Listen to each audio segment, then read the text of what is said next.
Number 5, he learned to trust God completely. Look at chapter 6, verse 15. Here they are surrounded, and this is another cute story. Verse 9 tells us of chapter 6, and this is a great one. It shows the power of God. The king of Syria would be huddled in his inner chamber with his generals, and they'd say, okay, move the troops over by the pass by the Yarmuk River. So they'd all go, okay. And they'd go get the troops, and they'd get over there, and the Israelites would be standing up there going, they'd already be set up, and they were defending the place. And they go, how did they know we were going there? So they'd go back to his palace, and they'd say, this time, bring them around the backside of the Sea of Galilee. So they'd all come around the backside, and there's the Israeli army. We're here. And look what he says. Verse 11, the heart of the king of Syria was greatly troubled by this thing. And he called his servant and says, won't you show me which of us is for the king of Israel? And one of his servants said, none of us, my lord the king, but Elisha the prophet who is in Israel tells the king your words that you speak in your bedroom. Now, wouldn't you be afraid if the neighboring army knew that you were being, devastating to their military exploits, and they sent their whole army to get you? And that's what happens. Verse 13, he says, go get him. And they said, he's in Dothan. So he sent horses and chariots and a great army. They didn't come quietly. If you know anything about the Middle East, dust, and you can hear them coming, clattering on the rock roads, and they're all coming along. And here is Elisha, and he's in Dothan, having his breakfast, probably reading his Bible, had his quiet time. He's sitting out on the deck, and he has his feet up, and he's drinking his coffee.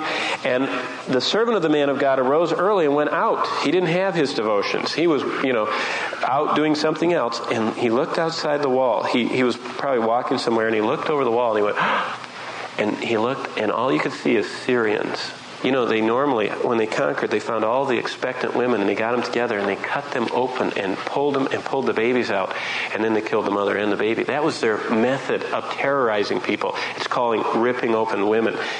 And here are these Syrians, the women ripper-openers, all the way around. And he walked all the way around the wall, and they were all the way around the city. And he got scared to death, and he ran back, and he says, oh no, verse 15 at the end, what are we going to do? And he answered, this is calm, cool Elisha. Don't fear, for those who are with us are more than those who are with them. And then this is great. And Elisha prayed and said, Lord, I pray thee, open his eyes that he may see. And the Lord opened the eyes of the young man, and he saw, and behold, the mountain was full of horses and chariots of fire all around Elisha. Now, it doesn't say exactly whether the Syrians were out there and this ring of fire was around Dothan, or whether there was a wider ring of fiery horses and chariots circling the whole area. It really doesn't matter, but what communicated was that God was in charge. And it's kind of like if you've got the entire army of God, where one angel killed 185,000 Assyrians a little later in the book. What would a whole army do?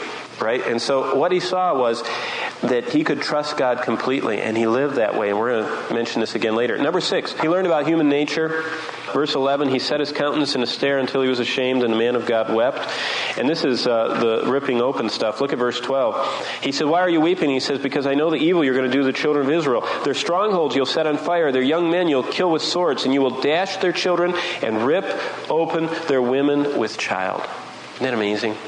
That's actually the next point, that he had compassion for God's people. A servant of God will understand human nature. He was looking at Hazael, and he knew that guy, and he knew that the information he gave him he was going to use to kill his master, and that he was going to become the next king.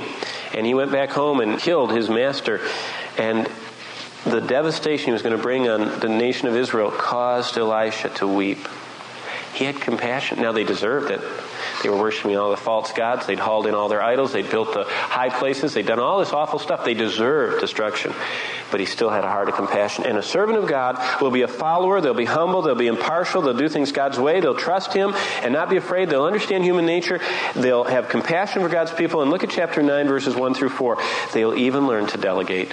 And this is the old thing about don't do anything alone. Do it with someone else. And then they can do it better than you, and let them do it. And that's what he did. And Elisha, verse 1, the prophet called one of the sons of the prophets. He says, go get your oil ready and go anoint the next king. Now, it was a big deal to anoint the king. I don't know if you realize that.